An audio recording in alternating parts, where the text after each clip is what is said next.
Alors, dans cette vidéo, nous allons voir très rapidement, nous allons voir les accidents et incidents susceptibles de s'opérer lorsque vous travaillez dans le secteur minier. Les accidents les plus fréquents que vous allez éventuellement rencontrer. Alors, notez que je suis Kwasi Justin. Si vous me prenez en marche pour la première fois, je vous fais cette vidéo depuis Singapour. Alors, notez que lorsque vous êtes dans un projet minier, alors le projet minier, il y a plusieurs phases, mais je vais m'attarder sur deux grandes phases essentielles, qui est la phase d'exploration et la phase d'exploitation. Alors, quels sont les risques? Quels sont les risques qui vont être liés à chaque phase? Alors, notez que les risques vont dépendre des actions, du niveau. Le niveau de risque, en fait, va dépendre de l'activité. Par exemple, quand vous prenez une compagnie minière, il y a des gens qui vont travailler, qui vont plus travailler au bureau. Ceux-là vont être assujettis peut-être à des risques en termes de travail, maladies professionnelles, peut-être à des problèmes de dos ou peut-être à des problèmes de vue puisqu'ils restent peut-être longtemps devant l'ordinateur, ou bien peut-être à des questions de surpoids. Mais en termes d'accident, ces personnes-là vont avoir, disons, en termes de track record, en termes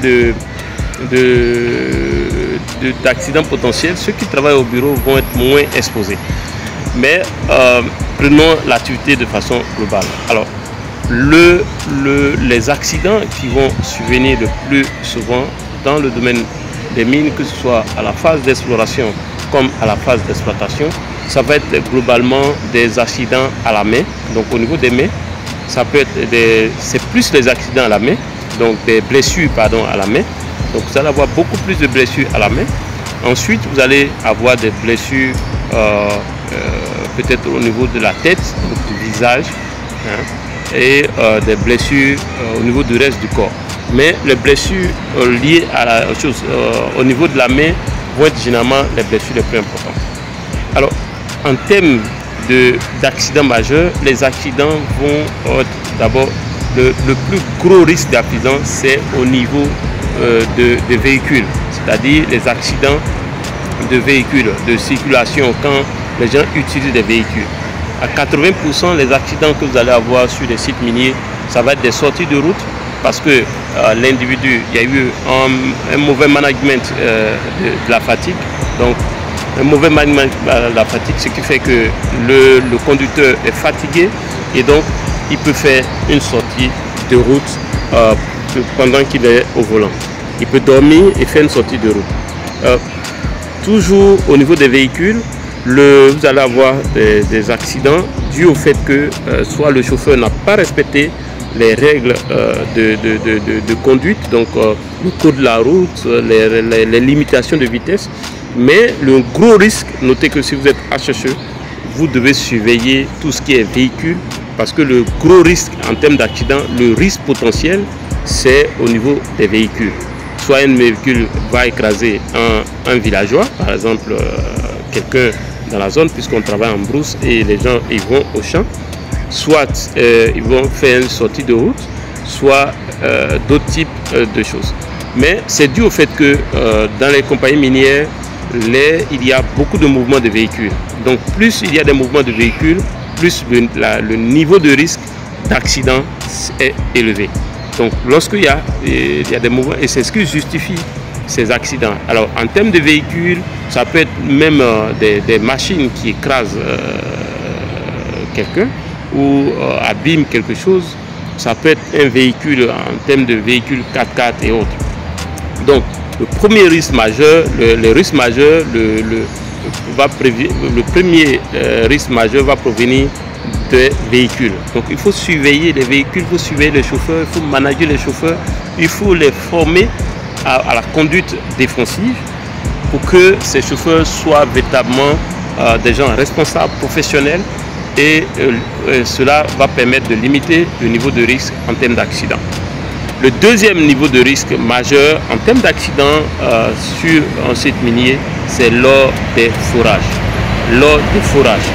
Alors au niveau des forages, les risques viennent du fait, et ça va être aussi des blessures à la main très souvent, la majorité des cas, parce qu'il y a une mauvaise coordination entre le foreur et son aide-foreur. Très souvent, c'est l'aide-foreur que le foreur blesse parce qu'il est en train de manipuler peut-être une tige, manipuler un équipement sans toutefois coordonner avec l'aide-foreur.